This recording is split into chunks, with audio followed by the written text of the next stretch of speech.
जय श्री कृष्णा। स्वागत है आप सबका हमारे YouTube चैनल पर। कुरुक्षेत्र के युद्ध को विशाल सेनाओं के आवागमन की सुविधा के लिए तैयार किया जा रहा था। उन्होंने हाथियों का इस्तेमाल पेड़ों को उखाड़ने और जमीन साफ करने के लिए किया। ऐसे ही एक पेड़ पर एक गौरैया अपने 4 बच्चों के साथ रहती थी। जब उस पेड़ को उखाड़ा जा रहा था तो उसका घोंसला जमीन पर गिर गया, लेकिन चमत्कारी रूप से उसकी संतानें अनहोनी से बच गई।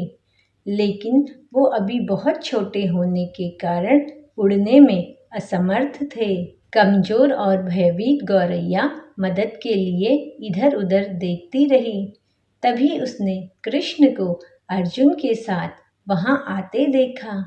वे युद्ध के मैदान की जांच करने और युद्ध की शुरुआत से पहले जीतने की रणनीति तैयार करने के लिए वहां गए थे।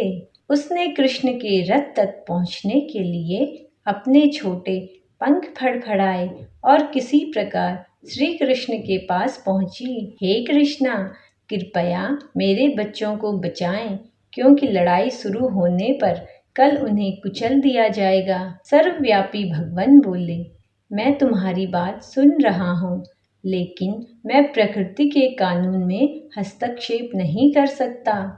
गौरैया ने कहा, हे भगवान, मैं जानती हूँ कि आप मेरे उद्धारकर्ता हैं। मैं अपने बच्चों के भाग्य को आपके हाथों में सौंपती हूँ। अब यह आपके ऊपर है कि आप उन्हें मारते हैं या उन्हें बचाते हैं। काल चक्र पर किसी का बस नहीं है।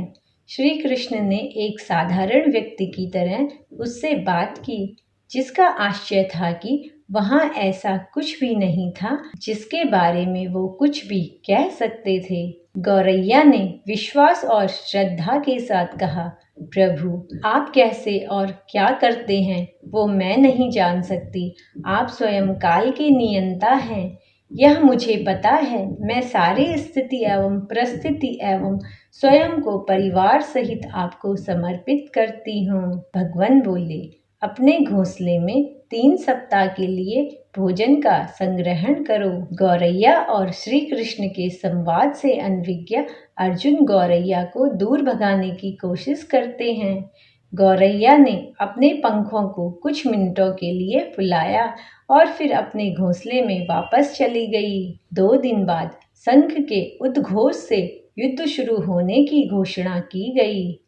कृष्ण ने अर्जुन से कहा कि अपने धनुष और बाण मुझे दो। अर्जुन चौंका, क्योंकि कृष्ण ने युद्ध में कोई भी हथियार नहीं उठाने की शपथ ली थी।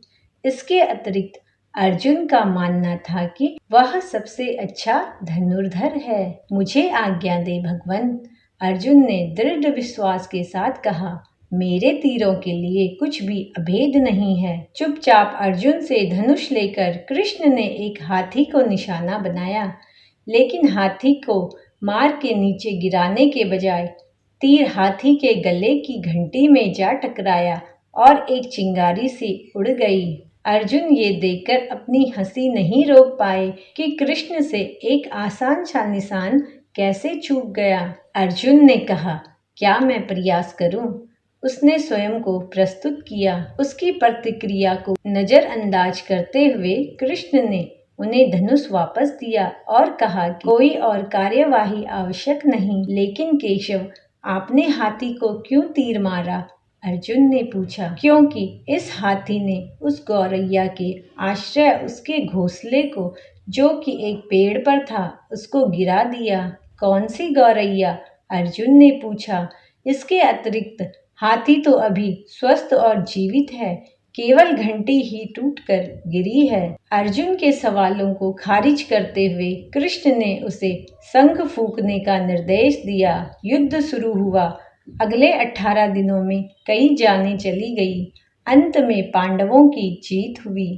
एक बार फिर कृष्ण अर्जुन को अपने साथ सुदूर क्षेत्र में भ्रमण करने के लिए ले गए। कई शव अभी भी वहां, जो उनके अंतिम संस्कार का इंतजार कर रहे थे। कृष्ण एक निश्चित स्थान पर रुके और एक घंटी जो कि हाथी पर बांधी जाती थी उसे देखकर विचार करने लगे। अर्जुन, उन्होंने कहा, क्या आप मेरे लिए यह घंटी उठाएंगे और इसे एक तरफ रख देंगे? निर्देश बिल्कुल सरल था, परंतु अर्जुन को समझ नहीं आया। आखिरकार विशाल मैदान में जहां बहुत सी अन्य चीजों को साफ करने की जरूरत थी, कृष्ण उस धातु के एक टुकड़े को रास्ते से हटाने के लिए क्यों कह रहे हैं? उसने प्रश्नवाचक दृष्टि से उनकी ओर देखा। हाँ, यह घंटी, कृष्ण ने दोहराया, यह वही घंटी है जो हाथी की गर्दन पर पड़ी थी जिस पर मैंने तीर मारा था। अर्जुन बिना किसी और सवाल के भारी घंटी उठाने के लिए नीचे झुका। जैसे ही उन्होंने इसे उठाया, उसकी हमेशा के लिए जैसे दुनिया बदल गई। 1, 2, 3, 4 और 5 4 युवा पक्षियों और उसके साथ एक गौरैया उस घंटी के नीचे से निकले। बाहर निकल के माँ और छोटे पक्षी कृष्ण के इर्द गिर्द मंडराने लगे एवं बड़े आनंद से उनकी परिक्रमा करने लगे। 18 दिन पहले काटी गई एक घंटी ने पूरे परिवार की रक्षा की। मुझे क्षमा करें हे कृष्ण, अर्जुन ने कहा। आपको मानव शरीर में देखकर और सामान्य मनुष्यों की तरह व्यवहार करते हुए मैं भूल गया कि वास्तव में आप कौन हैं। इस प्रकार यदि किसी भी जीव में परमात्मा का आशीर्वाद बना रहे, परमात्मा की कृपा रहे, तो उस जीव का कल्याण होना निश्चित है। उम्मीद करते हैं आपको आज की वीडियो अच्छी लगी होगी, तो वीडियो को लाइक और चैनल को सब्सक्राइब अवश्य करें। जय श्री कृष्णा।